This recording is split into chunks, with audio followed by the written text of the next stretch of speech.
तो अगले एपिसोड में दिखाया जाता है। तभी अगले सीन में हम देखते हैं यहाँ पर वही उसके चाचा और उसके आस पड़ोस के लोग उसकी दुकान यानी कि नाई की दुकान पर आकर बैठ जाते हैं और लाला से कहते हैं बुरा मत मानना यार क्या पता वो भी भाग जाए। तभी दूसरा कहता है अरे मैं ना उसको फोन मिला रहा था लेकिन उसका बंद आ रहा था नंबर। तभी लाला कहता है अरे एक बार तो हमारे सुबह ना पैरों तले जमीन खिसक गई थी बिल्कुल। हाँ आखिर क्या हुआ? फिर हमने सोचा हमने तो पूरे पैसे दिए, हमारे साथ ऐसा कैसे हो सकता है भाई? तभी वो कहता है अरे तुम लोग आधी बात जानते हो, पूरी रात मैं बताता हूँ। राजेश जब सुबह यहाँ से गया था वो पप्पू के घर गया था, इत्तेफाकन मैं वहीं पर था और दोनों में झगड़ा हो रहा था। तब पप्पू के पापा हार्दिक शाम का कहना था कि सारे पैसे मैंने दिए, मुझे क्या पता था, लेकिन बहू मेरे साथ क्यों नहीं सोती। तभी वो कहता ओ तेरी हार्दिक शाम ने ऐसा किया यार, ये कैसा कलयुग है बे। तभी वो कहता ये बात क्या पप्पू को पता है क्या? हो सकता है इस बात को उसको पता हो, लेकिन ये तो उसकी घर की बात है, इसमें कर भी क्या सकते हैं। पप्पू का पापा अपने बच्चे के बारे में ही तो बात कर रहा था ना, अगर पप्पू चाहता तो अपनी बीवी को बना सकता था, एक दो दिन दे देती तो क्या फर्क पड़ जाता,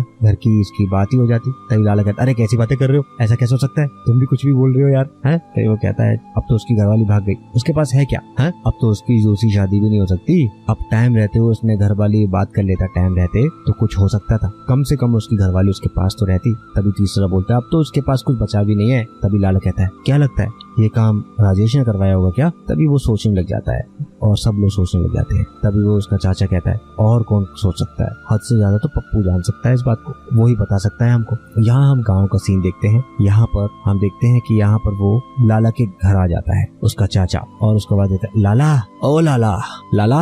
वहाँ अंदर से लाली निकल कर आती है, वो कहती है जी नमस्ते। कहती जी वो तो अपने घर पर है नहीं, आइए घर पर बैठिए आप। कहता है मैं वही हूँ जो एक दिन आया था, मैं शगुन देना भूल गया था। कहता है जी पहचाना, मैं बैठिए अपना, मैं चाय बना कर लाती हूँ। वो कहता है देखिए समय थोड़ा कम है इसलिए मैं जल्दी में बात करता हूँ। वो कहता है मैं आपको अच्छी तरह जानता हूँ, वो जो राजेश है ना, मुझे उसने आपके बारे में सब कुछ बता दिया है। और यहाँ पर राजेश दूसरी तरफ अकेले पैदल पैदल चलता हुआ आ रहा होता है। तभी वो कहता है मैं आपसे बस यही पूछने आया हूँ कि आपने उसे मेरे साथ ऐसे करने कितना लोगे। तभी वो अपना घूंघट उठाती है और कहती है एक बार का कितना दोगे। तभी वो कहता है 500। वो कहता है 500 तो शगुन के हो गए, 500 और लगेंगे।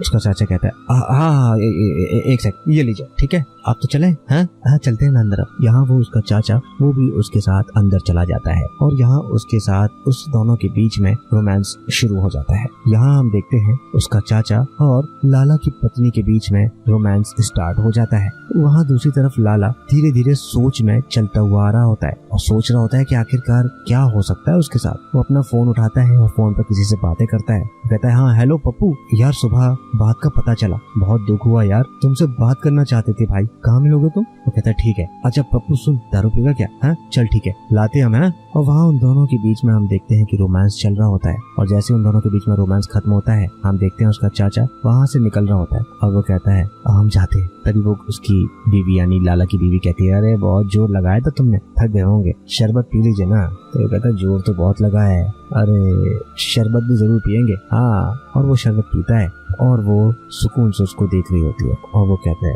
मेरी जान फिर मिलते हैं और वो शरबत पी के वहाँ से निकल जाता है। यहाँ पर ये कुछ मुंह बनाकर खड़ी हो जाती है। रात का वक्त है। यहाँ पर हम देखते हैं कि लाला और पप्पू एक खेत में बैठे हुए हैं चारपाई पर और दोनों दारू पी रहे होते हैं। तभी पप्पू कहता है यार उसने ना उसको भड़काया था, हमें ये बात अच्छी नहीं लगी। तभी वो कहता है लाला अरे यार तेरी घरवाली तो बहुत तेज निकली, लेकिन उसने ऐसा किया क्यों, और तू उस वक्त क्या कर रहा था बे? तभी वो कहता है अरे मैंने राजेश को फोन किया था, समझा साली को, पर वो साला हमारे पिताजी से पैसे मांगने लग गया यार, कह रहा तुम सो सकते 4 लाख और दो साला। तभी वो कहता है अरे यार ये तो बहुत चालाक निकला। तभी वो कहता है हाँ चालाक तो था ही, हमारी घरवाली एक नंबर की वो थी, हमें फंसाकर पूरी जमीन हड़पना चाहती थी वो। और उसको क्या कहते हैं वो मॉर्निंग वॉक के बहाने गांव का रास्ता देखना चाहती थी वो, ताकि वो चुपचाप निकल सके। उसको हमने गांव घुमाया और हमें ही घुमा के निकल गई वो तो है। हाँ यार राजेश ने तेरा रिश्ता कराया है ना, हाँ भाई देखना कहीं वो ऐसे ही ना निकल जाए। हाँ सोच समझ के। हाँ यहाँ लाला एकदम सदमे में हो जाता है और वहाँ दूसरी तरफ हम देखते हैं कि वहाँ पर उसका चाचा पैदल पैदल रात के समय निकल के जा रहा होता है और लाला उसके सामने आकर टकरा जाता है और लाला हंसते हुए कहता है अरे चाचा हमको ढूंढ रहे थे क्या? वो कहता है हाँ, अरे जब हम तुम्हारे घर आए थे ना, तेरी घरवाली को शगुन देकर नहीं गए थे, इसलिए सोचा कि तेरी घरवाली को शगुन दिया है। जब यहाँ आए तो पता चला कि तुम घर पर नहीं हो, तो फिर तेरी घरवाली को शगुन देकर वापस जा रहा था। तो वो कहता है अरे आओ, आपको चाय बनाते हैं, पिलवाते, नहीं तो शरबत पिलवा देंगे। वो कहता है अरे नहीं, अभी दूसरे शरबत का टाइम हो गया है, ठीक है चलता हूँ, कल मिलते हैं। हाँ, और यहाँ उसका चाचा उसको देखकर थोड़ा घबरा सा हुआ निकल जाता है। लेकिन लाला को इस चीज के बारे में कुछ नहीं पता होता। रात का समय है और हम देखते हैं वहाँ पर उसका चाचा शरबत पीकर जब रास्ते में चल रहा होता है तो वो उसके कदम लड़खड़ा रहे होते हैं और उसका सर घूम रहा होता है। और यहाँ पर लाला और उसकी बीवी बाहर चारपाई पर सो रहे होते हैं। उसकी बीवी काफी गहरी नींद में सो रही होती है और लाला भी थोड़ी देर बाद सो ही जाता है और उसको नींद आ जाती है। यहाँ पर उसका चाचा काफी चिल्ला रहा होता है। अकेले चलते चलते वो कहीं पर गिर जाता है और उसका सर चकराते चकराते वो गिर जाता है और कहीं पर गिरकर कहता है अरे ये क्या हो रहा है मेरे साथ, और यहाँ पर वो बेहोश होकर गिर जाता है। तब अगले सीन में हम देखते हैं वहाँ पर उसके चाचा के दोस्त बाहर आकर उसको आवाज देते हैं, लाला, अरे ओ लाला, और वो बाइक पर होते हैं। तभी वो देखता है कि आवाज आ रही है। तभी वो कहता लगता है बाहर कोई आया है। यहाँ पर वो दोनों बैठकर आता गूंज रही होती है, लेकिन वो थोड़ा घबरा जाती है, क्या आखिरकार हो क्या गया है यार। और वो जैसे लाला बाहर जाता है उन दोनों से मिलता है। लाला कहता है अरे क्या हुआ, इतने घबराए हो क्यों लग रहे हो? तभी वो कहता है अरे वो यार डोला रात को घर पहुंचा ही नहीं, और रात को बेहोशी की हालत में वो हमें वहाँ पर सड़क के किनारे पे मिला। उसके घर वाले उसे डॉक्टर के पास लेकर गए और गाँव के डॉक्टर ने बताया वैसे तो भोला मर चुका है, लेकिन उसे शहर लेकर चलते हैं, तो चलेगा क्या हमारे साथ? तभी वो लाला कहता है अरे मैं कैसे जा सकता हूँ, बात को समझो। वो कहता है हाँ यार ये बात भी सही है, तू यार हाँ हम जा रहे हैं, तो हम ना तुम्हें आकर सारी बात बताते हैं। वो दोनों वहाँ से बाइक लेकर निकल जाते हैं और यहाँ पर लाला सोच में पड़ जाता है कि आखिरकार ऐसा कैसे हो सकता है, और सोचता हुआ वो घर पर अंदर चला आता है। यहाँ हम देखते हैं कि वो उसकी बीवी लाली ने उसके शरबत में जहर मिला दिया था और वो खड़े होकर लाला को टिफिन पैक कर दे देती है और वो लाला भी वहाँ से चला जाता है।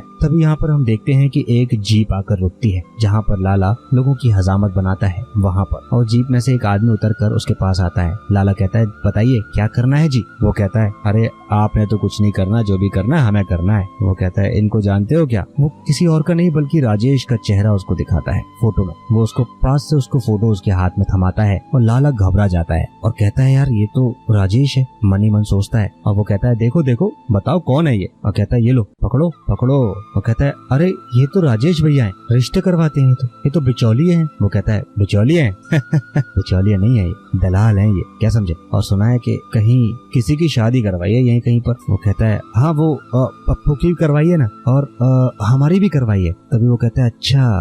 तभी लाला कहता है अरे मगर उसकी घरवाली भाग गई। वो कहता है अरे कितने दिन टिकी? तभी वो कहता है लाला ये कोई 7-8 दिन। तभी वो कहता है अरे बावड़े 7-8 दिन बहुत होते हैं, ये तो सुहागरात के टाइम पे भाग जाती हैं, सब गहने वहने लेकर सब भाग जाती हैं। यहाँ पर लाला का पसीना छूट जाता है। लाला सोच रहा होता है, तभी लाला को वो उसको बहुत सारे फोटोग्राफ्स दिखाता है और वो देखकर कहता है अरे ये तो पप्पू की घरवाली है ना। तभी वो देखता है ये घरवाली नहीं है, धंधे वाली है। हाँ। तभी लाला कहता है और ये? अरे इसी को तो हम ढूंढ रहे हैं, हमने सुना था यही कहीं किसी से इसकी शादी हुई है, बहुत बड़ा षड्यंत्र है ये, राजेश शादियां करवाता है और ये सब मिल बांट कर खाती हैं और पैसे लेकर भाग जाती हैं, जिनके साथ होता है वो भुगत रहे होते हैं और शर्म के मारे किसी को बताते तक भी नहीं है कि ऐसी लड़कियां हैं ये। और ये उनमें से अपनी बीवी का फोटो देखकर घबरा जाता है और चौंक जाता है। तभी वो कहता है तुम जानते हो इनमें से किसी को? तभी लाला कहता है नहीं मैं इनमें से किसी को नहीं जानता। हाँ। तभी वो कहता है कि अच्छा बताओ ना, नाम ले लोगे ना?